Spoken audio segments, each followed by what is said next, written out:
Salut tout le monde. Aujourd'hui, on va soulever le capot de la machine. On va aller voir ce qui se passe vraiment à l'intérieur quand on écrit une ligne de Python ou qu'on lance un jeu. C'est un voyage au cœur du processeur, un concept absolument essentiel pour la spécialité Annecy. Alors accrochez-vous, on démarre. Pensez-y une seconde. On passe notre temps à faire ça. On code, on lance une appli, on explore des mondes virtuels. Tout semble complètement fluide, immédiat. On clique sur un bouton et hop, la magie opère. Mais c'est quoi cette magie au juste ? Comment est-ce que cette boîte en métal et en plastique arrive à comprendre ce qu'on lui demande ? Comment elle transforme une idée, une ligne de code, en quelque chose de réel à l'écran ? C'est ce grand mystère qu'on va résoudre ensemble aujourd'hui. Alors voilà notre plan de match pour y arriver.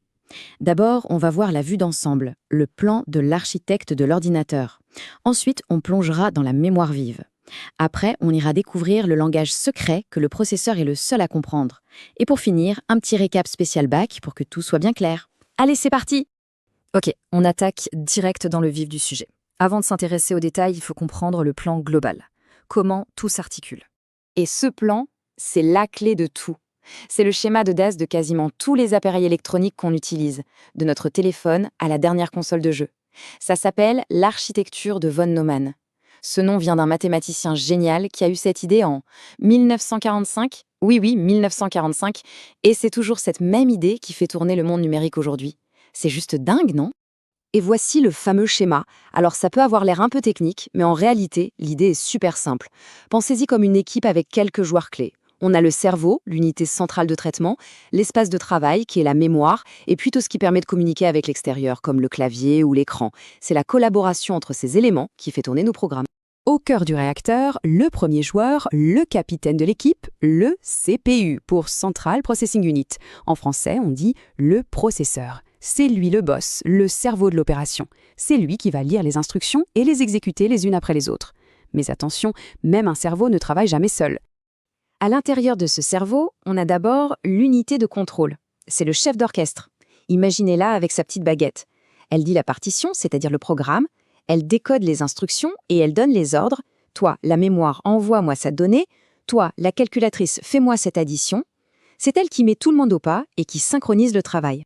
L'autre membre de l'équipe dans le CPU, c'est l'UAL, l'unité arithmétique et logique. C'est le matheux du groupe, la calculatrice surpuissante. Son job, c'est de faire tous les calculs. Addition, soustraction, multiplication, mais aussi les comparaisons logiques, comme est-ce que 5 est plus grand que 3 ? Et croyez-moi, tout ce que fait un ordinateur, même afficher des graphismes 3D complexes, se résume au final à des milliards de ces petites opérations de base. Bon, un cerveau et une calculatrice, c'est bien, mais il leur faut un bureau pour travailler. Cet espace de travail, c'est la mémoire, et plus précisément la mémoire vive, la RAM. C'est là que l'ordinateur va charger le programme qui tourne et les données dont il a besoin. Son point fort, c'est qu'elle est ultra rapide. Son défaut, elle est volatile. Ça veut dire que dès qu'on coupe le courant, pouf, tout ce qui est dessus est effacé. C'est pour ça qu'il faut toujours sauvegarder son travail. Ok, on a le plan d'ensemble, maintenant on va zoomer.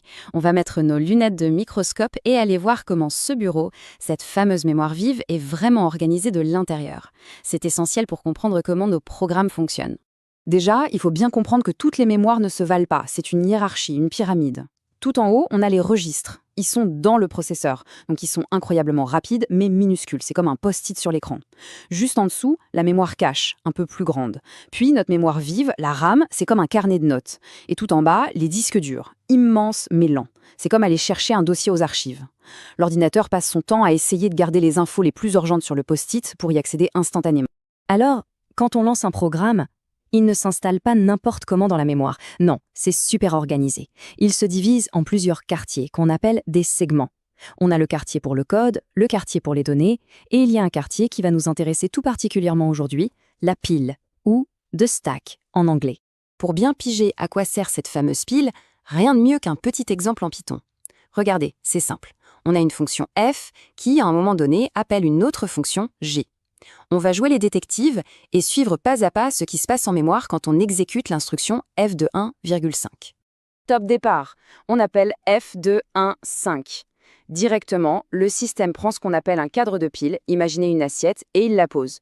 Sur cette assiette, il note tout ce qui est important pour la fonction f, ses paramètres, x et y, et il réserve de la place pour ses variables locales. C'est le petit espace de travail privé de la fonction. La fonction f commence son travail, et là, bam, elle doit appeler la fonction g. Que fait le système? Il met F en pause, il prend une nouvelle assiette et il la pose par-dessus la première. Sur cette nouvelle assiette, il note les informations pour G. Notre pile d'assiettes vient de monter d'un cran. Ok, la fonction G a fini son calcul. Elle renvoie son résultat. Le système prend alors l'assiette du dessus, celle de G, et hop, il l'enlève de la pile. Elle disparaît. On se retrouve alors exactement là où on en était, sur l'assiette de F, qui peut enfin récupérer le résultat de G et finir son travail. C'est ça la magie de la pile. Empiler quand on appelle une fonction et dépiler quand elle se termine. On a vu l'architecture générale et la gestion de la mémoire. Il nous reste une dernière question, et pas des moindres. Notre code Python, si clair pour nous, comment le CPU le comprend-il? La réponse va peut-être vous surprendre. Il n'y comprend strictement rien. En fait, le processeur est très bête, mais il est incroyablement rapide. Il ne sait faire qu'une seule routine en boucle, un cycle en 3 temps, qu'il répète des milliards de fois par seconde. Première étape, il va chercher une instruction en mémoire, fetch. Deuxième étape, il la décode pour savoir ce qu'il doit faire, décode. Troisième étape, il l'exécute, execute. Et cette instruction, eh bien ce n'est pas du Python. Regardez-moi cette différence. À gauche, notre code Python, simple, lisible. À droite, ce que le processeur exécute vraiment, du langage assembleur. Ce sont des ordres beaucoup plus basiques, plus proches du métal. Compare la valeur dans le registre A avec celle du registre B. Puis, si elles sont égales, saute à l'étiquette égale. Une seule petite ligne de Python peut se transformer en plusieurs instructions machines. Et c'est le rôle de l'interpréteur Python de faire cette traduction pour nous. Ouf, ça fait beaucoup d'informations d'un coup, hein. Allez, on respire, on se pose et on synthétise. C'est le moment de faire le point sur ce qu'il faut absolument retenir, les points clés pour le programme de NSI et pour le bac. Voilà la fiche de révision ultime. Primo, le modèle de von Neumann, c'est le plan de base de tout ordinateur moderne. Secondo, le CPU est une équipe de 2, avec le chef d'orchestre, l'UC, et le matheux, l'UL. Tertio, la mémoire est une pyramide, du plus rapide et plus petit au plus lent et plus grand. Quarto, la pile ou stack, c'est la structure qui gère l'empilement des appels de fonctions. Et enfin, le plus important, le processeur ne parle qu'une seule langue, le langage machine, une longue suite de 0 et de 1. On a bien exploré ce qui se passe à l'intérieur de la boîte. Mais un ordinateur, ça ne vit pas en autarcie.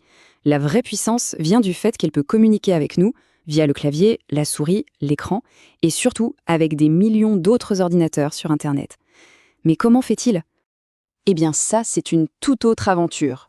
C'est le monde fascinant des réseaux, un autre chapitre majeur du programme de NSI. On y découvre comment les informations voyagent à travers le monde en quelques millisecondes. Mais ça, ce sera pour une prochaine fois.